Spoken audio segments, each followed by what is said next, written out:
Yaani Elia Mtisbi nabii wa Bwana akaonane na Ahabu ana kwa ana. Kuna wakati wa kupiga ukiwa kwenye maombi, la la la banduru koposia ndala kamera taipo rata, na kuna wakati unatoka. Angalia maisha ya Yesu. Angalia maisha ya Yesu. Kuna wakati Yesu, soma kwenye Biblia, Herode anamtafuta kumuua Yesu. Yesu akakimbia akaenda kujificha Misri. Bwana Yesu, mbona umejificha? Ni wakati wa kujificha. Angekujibu ni saa ya kujificha. Haitoshi. Kuna wakati mtume Paulo anatafuta na watu tu. Yuko ghorofa ya 3, watu wamejaa mlangoni, wanasema yuko wapi mtume Paulo? Akamwambia mama mmoja, naomba nishushe kwenye kikapu.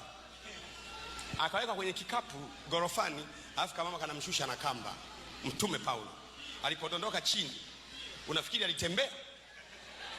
Hawezi kutembea mtume Paulo. Watu wanatafuta wamuue, ikabidi kikapu. Ni kama hapa nilipo hapa, huku kuna watu wanamtafuta Pastor Gwajima. Sasa mama mmoja ana kikapu akaanza kumshusha hapa. Wewe unafikiri ukishusha kwenye kikapu hapo utatembea? Unapenya pale. Yaani hebu jaribu kuwaza, mtumishi wa Bwana anapenya pale kwenye ukuta mbio. Aliyeandika nusu ya Biblia, ameandika Warumi, ameandika Wakorinto wa kwanza, Wakorinto wa pili, ameandika Wagalatia, ameandika Waefeso, ameandika nusu ya Biblia, anatimka mbio. Kimbia. Kwa nini? Ni wakati wa kukimbia. Ni Roho Mtakatifu anamtia nguvu mtu kukimbia. Mungu anachofanya wakati ule ni kukupa nguvu ya kukimbia, kwamba you run, it's time to run. Yote yale ni ya rohoni.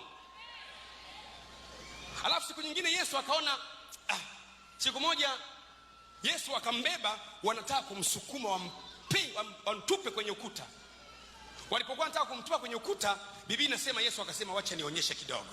Akapita katikati yao. Akapita katikati yao hapa. Pita katikati yao. Akapita katikati yao. Hebu sema, napita katikati yao. Kwa nini? Ni saa yake.